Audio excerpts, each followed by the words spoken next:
नमो अरिहन्ताणं नमो सिद्धाणं नमो आयरीयाणं नमो वज्रायाणं नमो लोये सौवसावूणं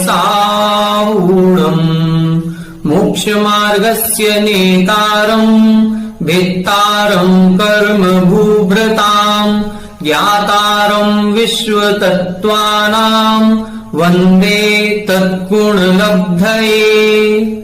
1008 श्री मूलनायक आदिनाथ भगवान की जय। द्वासांग जिनवाणी माता की जय। आचार्य श्रेष्ठ आचार्य गुरुवर श्री 108 पूज्यपाद स्वामी महाराज की जय। आचार्य श्रेष्ठ आचार्य गुरुवर श्री 108 विद्यासागर जी महाराज की जय। जगत पूज्य निर्यापक श्रमण मुनि पुंगव श्री 108 सुधा सागर जी महाराज की जय। हम सभी पूज्यवर आचार्य पूज्यपाद स्वामी जी द्वारा रचित सर्वार्थ सिद्धि ग्रंथराज का स्वाध्याय कर रहे हैं और स्वाध्याय करते हुए हम सभी अब 8वें अध्याय पर आ चुके हैं। पूर्व कक्षा में हमने 8वें अध्याय का स्वाध्याय प्रारंभ किया था। 8वें अध्याय के अंतर्गत कर्म का बंध किन परिणामों से होता है, बंध क्या कहलाता है, बंध के कितने भेद होते हैं और कर्म बंध की क्या क्या विशेषताएं होती हैं, कौन से जीव कितने कारणों से कर्म बंध करता है, इत्यादि विशेषताओं को हम इस अध्याय के अंतर्गत समझेंगे। कल की कक्षा में हमने बंध के कारणों पर संक्षिप्त में चर्चा की थी, जहां पर बंध के 5 कारण इधर इन्होंने बताए थे: मिथ्यात्व, अविरति, प्रमाद, कषाय और योग। मिथ्यात्व के इधर इन्होंने 2 भेद किए थे। सबसे पहले एक गृहीत मिथ्यात्व और अगृहीत मिथ्यात्व, जो बिना किसी के उपदेश के स्वभाव से होता है, जिसको हम 7 तत्वों के प्रति विपरीत श्रद्धान कहते हैं।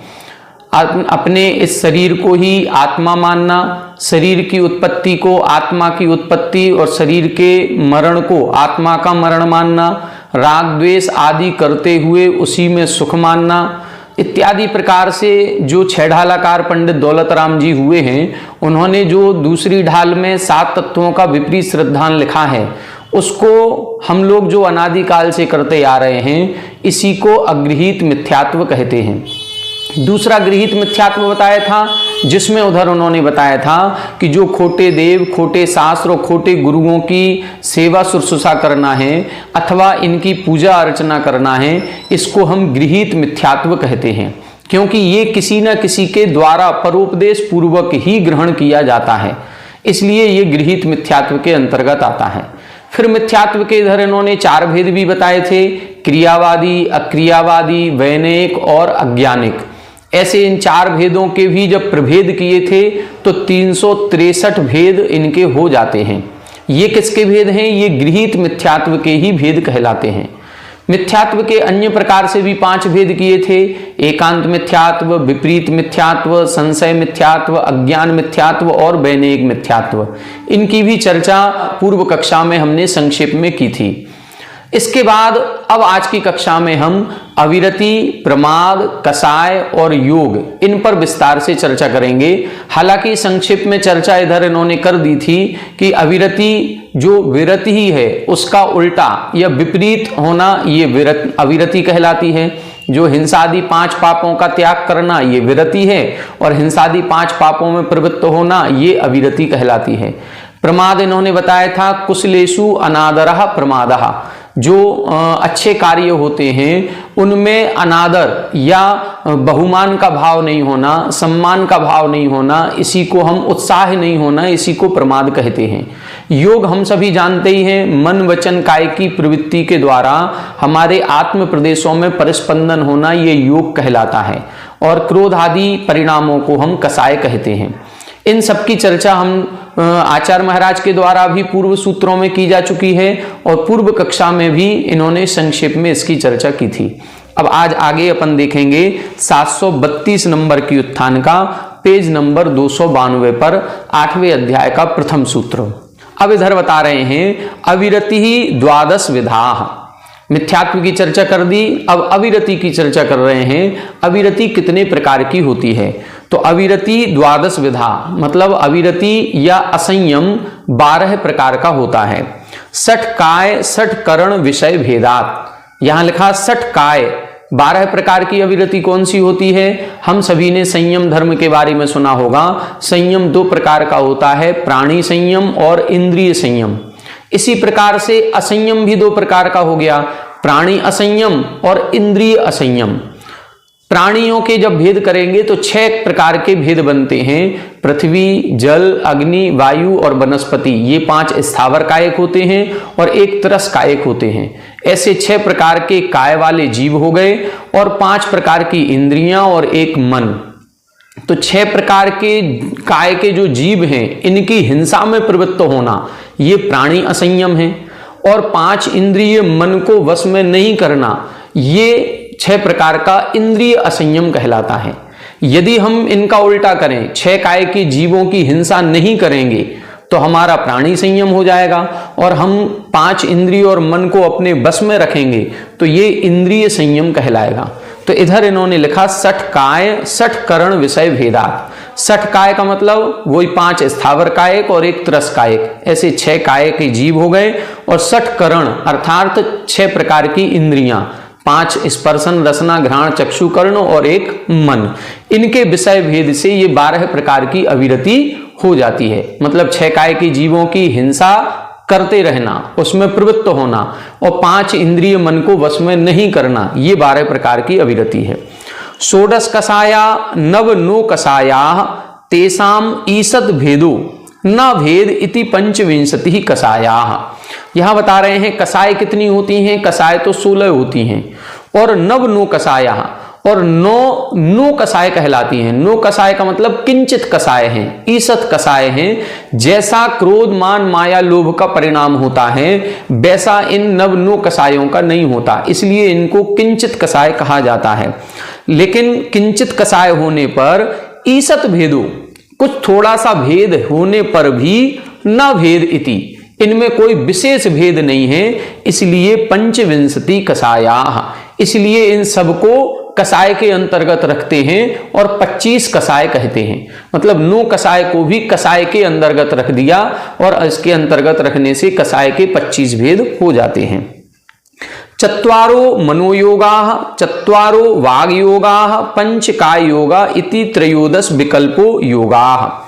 यहां बता रहे हैं, अब योग की चर्चा कर रहे हैं।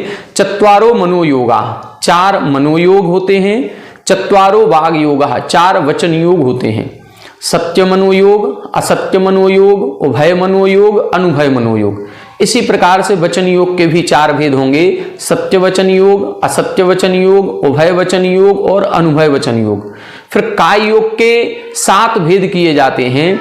औदारिक काय योग, औदारिक मिश्र काय योग, वैक्रियक काय योग, वैक्रियक मिश्र काय योग, आहारक काय योग, आहारक मिश्र काय योग और कार्मण काय योग। तो ऐसे कुल मिलाकर के 4 मनोयोग, 4 वचन योग और 7 काय योग, कुल योग के 15 भेद होते हैं।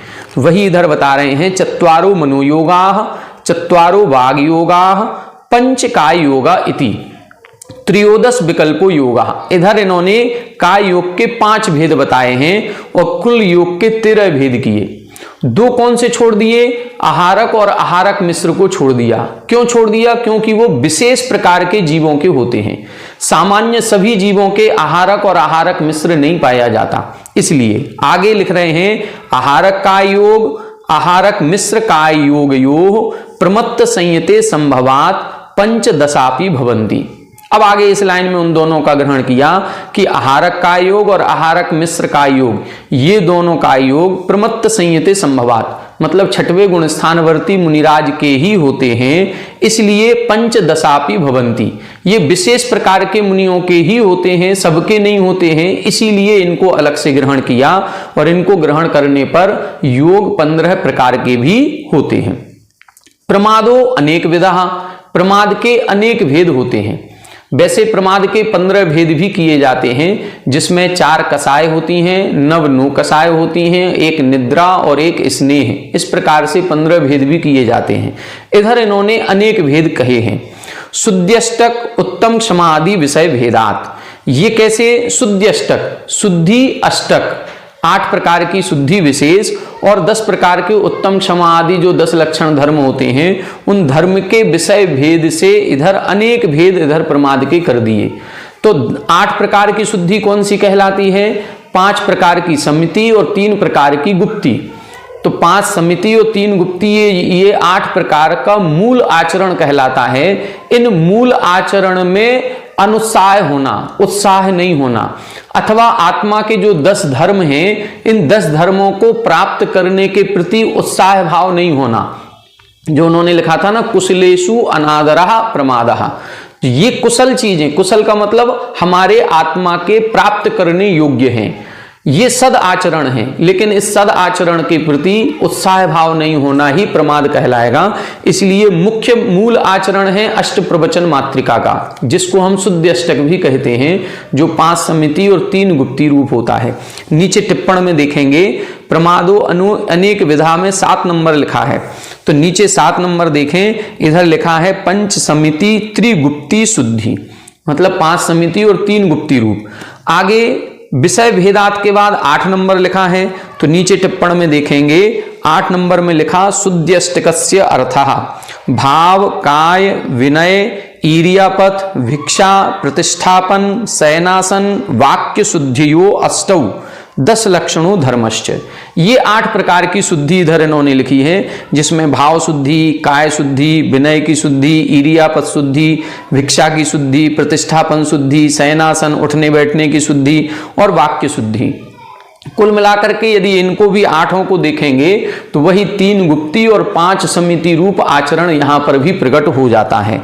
जैसे भाव काय, तो भाव शुद्धि में मन की शुद्धि, काय शुद्धि और वाक्य शुद्धि लिखा है, इसका मतलब हो गया लगभग वचन की शुद्धि। तो मन गुप्ती, वचन गुप्ती और काय गुप्ती इन तीनों में आ गई। बाकी ईर्यापथ, भिक्षा, प्रतिष्ठापन, शयनासन, ये सारी 5 समितियां हो गई। प्रतिष्ठापन समिति होती है, भिक्षा के लिए एषणा समिति होती है, ईर्यापथ के लिए ईर्या समिति होती है। तो इस प्रकार से 5 समिति और 3 गुप्ती रूप जो शुद्ध आचरण है, उस आचरण के करने में उत्साह नहीं होना ही प्रमाद कहलाता है। ऐसा प्रमाद के अनेक भेद भी किए जाते हैं। ते एते पंचबंध हेतवः समस्ता व्यस्ताश्च भवन्ति। ये जो 5 हेतु ऊपर कहे गए हैं, 5 की व्याख्या इधर कर दी, 5 के भेद प्रभेद बता दिए। अब ये जो 5 हेतु कहे थे, मिथ्यात्व, अविरति, प्रमाद, कसाय और योग, ये 5 हेतु समस्ता यानी किसी किसी जीव के 5 प्रकार के हेतु पाए जाते हैं। और व्यस्ता, व्यस्ता का मतलब है कोई एक भी पाया जा सकता है। एक साथ 5 भी हो सकते हैं और अलग अलग करेंगे तो अलग अलग हेतु भी हो सकते हैं। तद यथा, अब उसकी व्याख्या इधर कर रहे हैं, कौन से जीव के कितने हेतु पाए जाते हैं। मिथ्या दृष्टे पंचापि समुदिता बंध हेतुवो भवन्ति। यहां बता रहे हैं मिथ्या दृष्टि है, अर्थात जो मिथ्या दृष्टि जीव है, प्रथम गुण स्थान वाला जीव है, उसके पंचापि समुदिता, 5 भी मिलाकर के बंध के हेतु भवन्ति होते हैं। जो मिथ्या दृष्टि जीव है उसके मिथ्यात्व भी है, अविरति भी है, प्रमाद भी है, कसाय भी है और योग भी है। मिथ्यात्व पहले गुण स्थान तक ही पाया जाता है, अविरति मुख्य रूप से 4थे गुण स्थान तक है, 5वें गुण स्थान में कुछ विरति हो जाती है, कुछ अविरति रहती है, 6वें गुण स्थान में पूर्ण रूप से विरति हो जाती है, मतलब अविरति और मिथ्यात्व नहीं रहता। 7वें गुण स्थान में जाएंगे तो प्रमाद भी नहीं रहेगा। कसाय 10वें गुण स्थान तक होती है और योग 13वें गुण स्थान तक होता है। उसी प्रकार से यहां पर व्याख्या दी गई है कि पहले गुण स्थान में जो मिथ्या दृष्टि जीव है उसके 5 कारण पाए जाएंगे। दूसरा देखें आगे, सासाधन सम्यक दृष्टि, सम्यक मिथ्या दृष्टि, असंयत सम्यक दृष्टि नाम अविरति आदयः चत्वारः।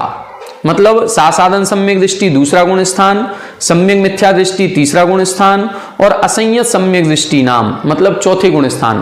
पहले गुण स्थान वालों के पांचों कारण हैं, दूसरे तीसरे और चौथे गुण स्थान वालों के अविरति आदयः मिथ्यात्व कारण नहीं है, लेकिन अविरति आदि चत्वारः चार कारण मौजूद हैं। अविरति भी है, प्रमाद भी है, कसाय भी है और योग भी है। हमने कल आपको बताया था कि जैसे एक कमरे में खिड़कियां 5 बनी हुई हैं और बाहर बहुत आंधी तूफान आ रहा है, तो अब पांचों खिड़कियों से धूल अंदर आ रही है। अब उस धूल को अंदर आने से रोकना है। ये धूल कौन सी है? ये कर्म रज है, कर्म रूपी धूल आ रही है। और खिड़कियां 5 हैं, वो कौन सी हैं? एक मिथ्यात्व की, एक अविरति की, एक प्रमाद, एक कसाय और एक योग की। अब इनको हमें बंद करना है, तो पहले हम मिथ्यात्व की खिड़की को बंद करेंगे। जैसे ही मिथ्यात्व की खिड़की बंद होगी, कुछ ना कुछ धूल आना बंद हो जाएगी। और यही होता है, मिथ्यात्व के कारण से 16 प्रकृतियों का आश्रय होता है। और 16 प्रकृतियां जैसे ही मिथ्यात्व दूर होता है, इन 16 प्रकृतियों का आश्रय भी रुक जाता है, इनकी बंद विच्छुत्ति हो जाती है। तो मिथ्यात्व के कारण से जो 16 आ रही थी उनका आना रुक जाएगा। अब अविरति के 3 भेद किए जाएंगे, एक अनंतानुबंधी संबंधी अविरति, एक अप्रत्याख्यानावरण संबंधी अविरति और एक प्रत्याख्यानावरण संबंधी अविरति। जब अपन 9वां अध्याय पढ़ेंगे तब ये बताएंगे। तो अनंतानुबंधी का जब अभाव होता है या उदय में नहीं आती है, तो अनंतानुबंधी के कारण से 25 प्रकृतियों का बंध होता है। और जब अनंतानुबंधी का उदय नहीं होगा, तो उन 25 प्रकृतियों का भी बंध नहीं होगा। चौथे गुण स्थान में जो सम्यक दृष्टि जीव होता है, उसके ना तो मिथ्यात्व है और ना अनंतानुबंधी है। ये दोनों भी नहीं होने से जो सम्यक दृष्टि जीव है वो 41 प्रकृतियों का संवर करता है, या 41 प्रकृतियों का बंध नहीं करता, शेष का ही बंध करता है। तो यहां अपन देखें कि दूसरे, तीसरे और चौथे गुण स्थान में केवल 4 कारण उसके मौजूद हैं, अविरति, प्रमाद, कसाय और योग। जैसे ही चौथे गुण स्थान से अब 5वें गुण स्थान में यदि हम पहुंच गए, हमने मान लो व्रत ग्रहण कर लिए, प्रतिमाएं ग्रहण कर ली, तो अब वहां पर हमारे कुछ विरति हो गई, कुछ अविरति है। जो अविरति के 12 भेद बताए थे, 12 भेदों में से हमने मात्र त्रस जीवों की हिंसा हम नहीं करेंगे ऐसा नियम लिया है। त्रस हिंसा को त्याग, वृथा था वरना संहारे। तो त्रस हिंसा के हम त्यागी हो गए हैं, व्यर्थ में स्थावर जीवों की हिंसा नहीं करेंगे। लेकिन जहां पर प्रयोजन भूत होगा वहां तो हमें करनी ही पड़ेगी, क्योंकि बिना स्थावर जीवों के हिंसा के गृहस्थी नहीं चल सकती। तो वो तो हिंसा होगी। तो 5 प्रकार की प्राणी वाली अविरति है और 5 इंद्रिय और मन भी हमारा वश में नहीं है। तो 11 प्रकार की अविरति है, लेकिन त्रस हिंसा का त्याग कर दिया है, इसलिए 1 प्रकार की विरति है। तो पंचम गुण स्थान में क्या स्थिति बनेगी? तब लिख रहे हैं संयता संयतस्य अविरति ही विरति मिश्रा। मतलब अविरति और विरति ये मिश्रित रूप से रहेंगे। और प्रमाद, कसाय, योगाश्च, प्रमाद पूरा है, कसाय पूरा है और योग पूरा है। मान लो कई बार अपने घरों में जो खिड़की बनती है, उस विंडो में 3-4 दरवाजे लगे रहते हैं। तो जो अविरति वाली है उसके जो दरवाजे थे, उन दरवाजों में से हमने त्रस हिंसा वाला दरवाजा बंद कर दिया, बाकी अभी खुली हुई हैं। तो बाकी से धूल आ रही है, लेकिन त्रस हिंसा वाला हमने जो बंद कर दिया उससे धूल नहीं आ रही है। तो एक प्रकार से 5वें गुण स्थान में कितने कारण हो गए? पहले गुण स्थान में 5 थे, दूसरे, तीसरे, चौथे में 4 कारण बचे, 5वें गुण स्थान में एक प्रकार से 3.5 अपन कह दें तो कह सकते हैं। अब देखें आगे, प्रमत्त संयतस्य प्रमाद कसाय योगा। जैसे ही हम प्रमत्त संयत अर्थात 6वें गुण स्थानवर्ती हो जाएंगे, वहां पर हमारी विरति पूर्ण रूप से हो जाएगी। जो 12 प्रकार की अविरति थी वो 12 प्रकार की पूरी अविरति चली जाएगी। मतलब अविरति वाली जो खिड़की थी वो पूरी हमने बंद कर दी। इसलिए अब जो 6वें गुण स्थानवर्ती मुनिराज होते हैं, उनके मात्र 3 कारण मौजूद हैं।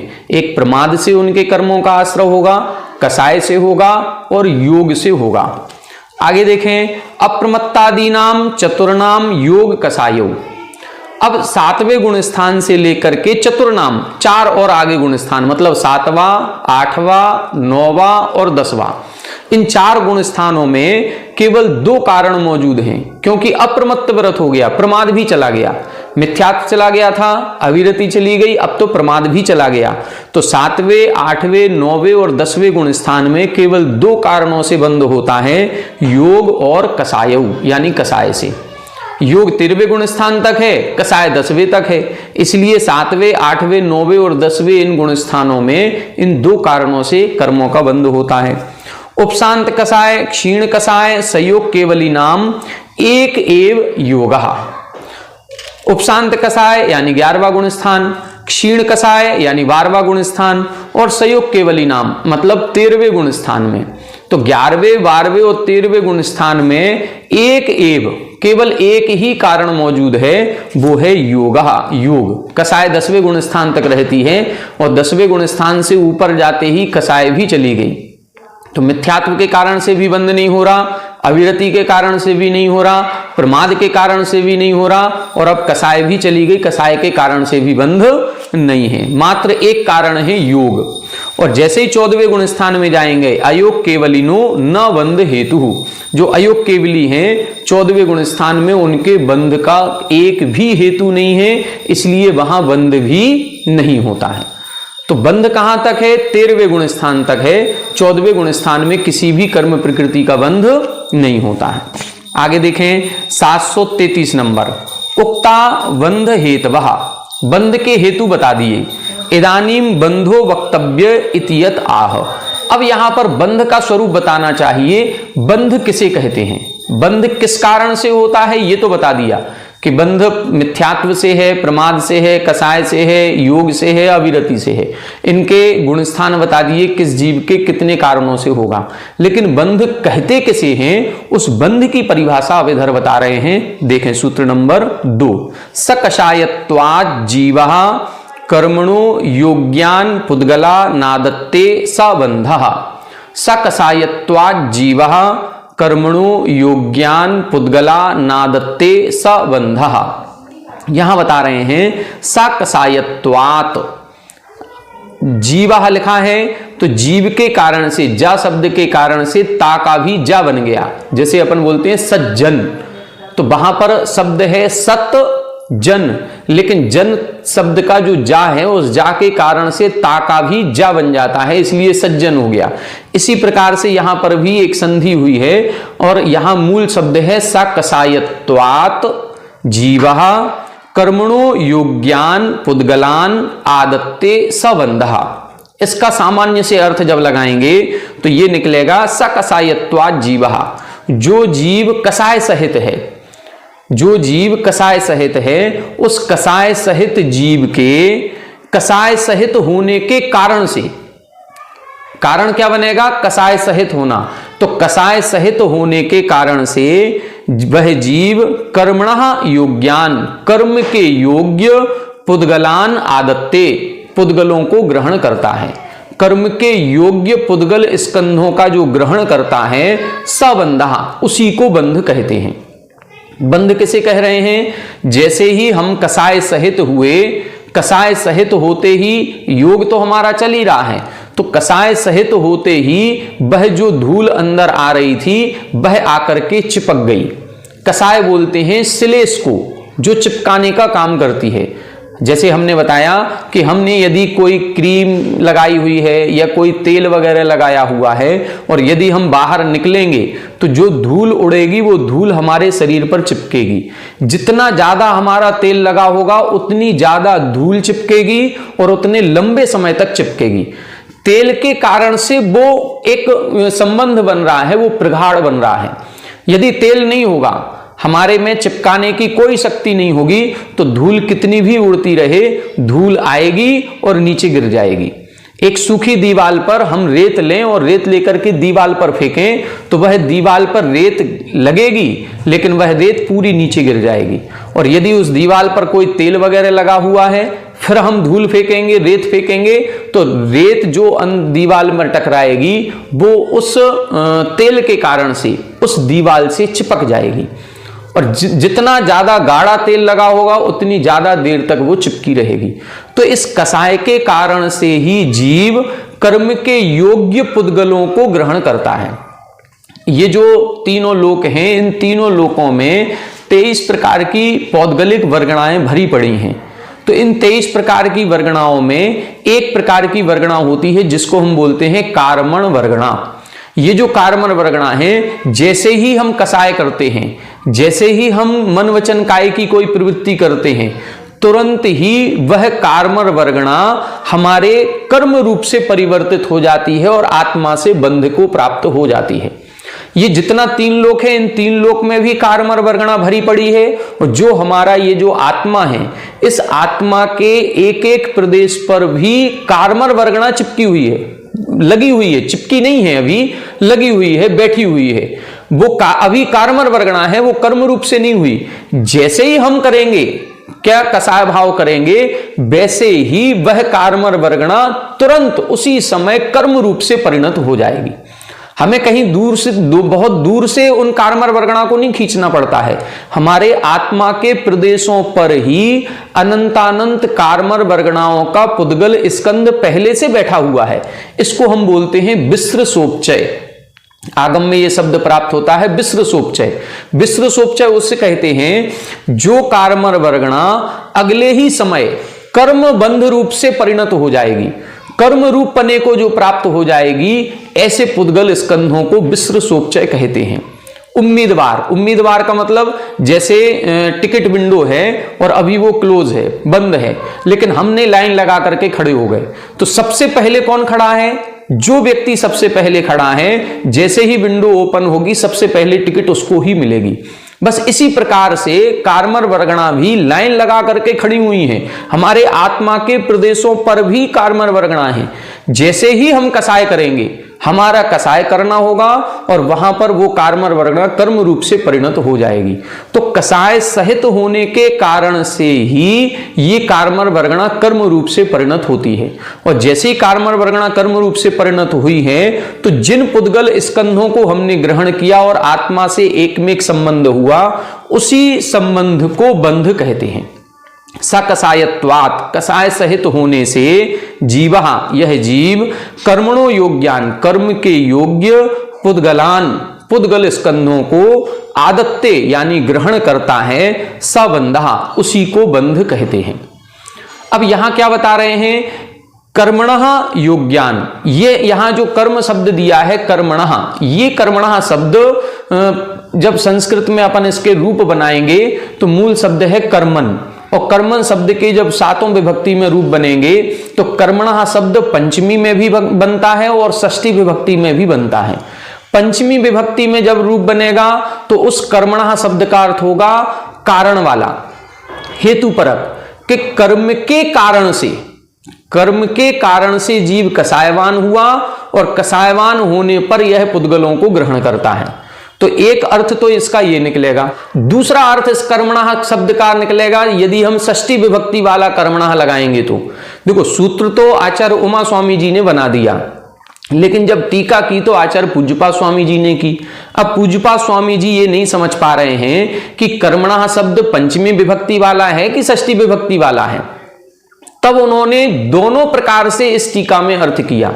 पंचमी विभक्ति वाले अर्थ से भी अर्थ निकाला है और षष्ठी विभक्ति वाले अर्थ से भी इन्होंने अर्थ निकाला है, और दोनों अर्थ सटीक बैठते हैं। तो दोनों अर्थ यहां स्वीकार किए गए हैं। पंचमी वाला विभक्ति का जब हम अर्थ निकालते हैं तो यहां निकलेगा कर्मणः, मतलब कर्म के कारण से जीवः सकसाय, मतलब कर्म के कारण से जीव सकसाय होता है, और सकसायत्वात्, और कसाय सहित होने से जीव कर्म बंध करता है, पुद्गल स्कंधों को ग्रहण करता है। इससे क्या सिद्ध हुआ? इससे यह सिद्ध हो रहा है कि यह कर्म बंध की परंपरा अनादि काल से चली आ रही है। हम चूंकि कर्म सहित थे, जब कर्मों का उदय आया तो हमने कसाय भाव किया, और जैसे ही हमने कसाय भाव किया पुनः फिर से कर्म बंध कर लिया। अब कर्म बंध जो किया है उसका फिर उदय आएगा, फिर उदय आएगा तो उस कर्म के उदय के कारण से हम फिर कसाय सहित होंगे, और कसाय सहित होंगे तो पुनः कर्म का बंध करेंगे। तो ये परंपरा हमारी अनादिकालीन चली आ रही है। अब हमको क्या करना है? अब हमको ये करना है कि नया कर्म बंध किस कारण से हो रहा है। पूर्व तो हम कर चुके हैं और उसका फल भी प्राप्त हो रहा है, लेकिन नया कर्म बंध, जो कर्म का फल हमें प्राप्त होता है उसमें जो हम कसाय भाव करते हैं उससे बन रहा है। तो अब हमें यह प्रयास करना है कि जो पूर्व कर्मों का बंध हो चुका है और उनका जो उदय प्राप्त हो रहा है, उस उदय में अब हम कसाय नहीं करेंगे। उस उदय में यदि हम कसाय नहीं करेंगे तो कर्मों का बंध नहीं होगा, और जब कर्मों का बंध नहीं होगा तो ये संतति टूट जाएगी, और ये संतति टूटेगी तो फिर हमें मोक्ष की प्राप्ति हो जाएगी। तो यहां पर एक तो इन्होंने पंचमी विभक्ति परक जो अर्थ लिया है उससे यह सिद्ध हो रहा है कि अनादिकालीन ये परंपरा चल रही है और कर्म से सहित आत्मा ही पुनः कर्मों का बंध करती है। जो कर्म से रहित हो चुके हैं उनके ये कर्म बंध नहीं होता। जैसे सिद्ध परमेष्ठी हैं, उनके 8 कर्म नष्ट हो गए। जब 8 कर्म नष्ट हो गए हैं तो उनके कर्मों का उदय नहीं है, और जब कर्मों का उदय नहीं है तो कसाय भाव भी नहीं है, और जब कसाय भाव नहीं है तो आगामी पुनः नवीन कर्मों का बंध भी नहीं है। इसलिए कर्म का बंध कराने में जो पूर्व कर्म का बंध हम कर चुके हैं वही निमित्त बनता है। इष्टोपदेश में अपन ने एक श्लोक पढ़ा होगा, कर्म कर्म हिताबंधी जीवो जीव हितस्पृहा। कर्म कर्म का हित चाहते हैं, आत्मा आत्मा का हित चाहती है। तो कर्म कर्म का हित कैसे चाह रहे हैं? इसी प्रकार से कि कर्म जब उदय में आता है तो वह ऐसे निमित्त उत्पन्न कराता है जिससे पुनः कर्म का बंध होता है, ऐसे कसाय भाव कराएगा जिससे पुनः कर्म का बंध होगा। अब हमें अपनी आत्मा का हित करना है, कल्याण चाहना है, तो अब हम जो कर्म का उदय आएगा उसमें हम कसाय भाव नहीं करेंगे, अपने परिणामों को मंद मंदतर और मंदतम करते जाएंगे, तो फिर आगामी कर्मों का बंध नहीं होगा। दूसरा अर्थ यहां क्या लगाया जाएगा? कर्मणः, षष्ठी विभक्ति का। षष्ठी विभक्ति का मतलब होता है संबंध, कर्म के योग्य। अब इसका अर्थ पुद्गलों से जोड़ा जाएगा, कर्मणः योग्यान पुद्गलान। जब जीव कसाय सहित होता है तो कर्म के योग्य पुद्गलों को ग्रहण करता है, मतलब सभी वर्गणाओं को ग्रहण नहीं करता है, ऐसी वर्गणाओं को ग्रहण करता है जो कर्म रूप से परिणत होने की सामर्थ्य रखती हैं। तो कसाय सहित जीव हुआ, और ऐसा कसाय सहित जीव कर्म के योग्य पुद्गलान, कर्म के योग्य पुद्गल स्कंधों को आदत्ते ग्रहण करता है, उसी को बंध कहते हैं। तो यहां जब हम टीका पढ़ेंगे तो इस टीका में दोनों प्रकार का अर्थ आचार्य पूज्यपाद स्वामी जी ने लिखा है, दोनों वाक्यों का अर्थ स्पष्ट किया है, और कई प्रकार की शंका का समाधान किया है कि जीव का जो कर्मबंध है वो अनादि काल से चला आ रहा है। ऐसा नहीं है कि जीव तो शुरुआत से ही प्रारंभ से अमूर्तिक था और बाद में जाकर के इसने कर्मबंध प्रारंभ किया, नहीं, जीव प्रारंभ से अमूर्तिक नहीं था, कर्म से सहित था, और कर्म से सहित होने के कारण ये मूर्तिक था, और मूर्तिक होने के कारण से इसने पुद्गल वर्गणाओं का ग्रहण कर लिया है। तो इस प्रकार से कई प्रकार की शंकाओं का समाधान भी इधर किया कि सिद्धों को कर्मबंध क्यों नहीं होता है। वो इसलिए नहीं होता क्योंकि उनके कर्मों का अभाव हो गया है, और उनके पुनः कर्म को बांधने रूप जो निमित्त है कसाय भाव, ऐसा कसाय भाव नहीं होता है। जब कसाय भाव नहीं होता है तो उनके बंध भी नहीं होता है। तो ऐसे बहुत सारे प्रश्नों का उत्तर इस टीका के अंतर्गत दिया गया है। इस टीका को अब अपन कल समझेंगे, आज अपन ने सूत्र का अर्थ समझ लिया। फिर से दोनों अर्थ समझ लें। कर्मणः जीवः स कसाय, कर्म के कारण से जीव कसायवान होता है, और सकसायत्वात्, कसाय सहित होने से जीव योग्यान पुद्गलान आदत्ते, उस कर्म के योग्य पुद्गलों को ग्रहण करता है, इसी को बंध कहते हैं। दूसरा अर्थ है कसाय सहित होने से जीव कर्म के योग्य पुद्गलों को जो ग्रहण करता है, उसी ग्रहण करने को, उन पुद्गल स्कंधों के आत्मा के साथ एकमेक संबंध स्थापित हो जाने को बंध कहते हैं। यही बंध की परिभाषा है। इसको और टीका से अपन कल की कक्षा में पढ़ेंगे। आज की कक्षा में इतना ही। आप सभी हमारे साथ बने रहें। सभी को जय जिनेन्द्र।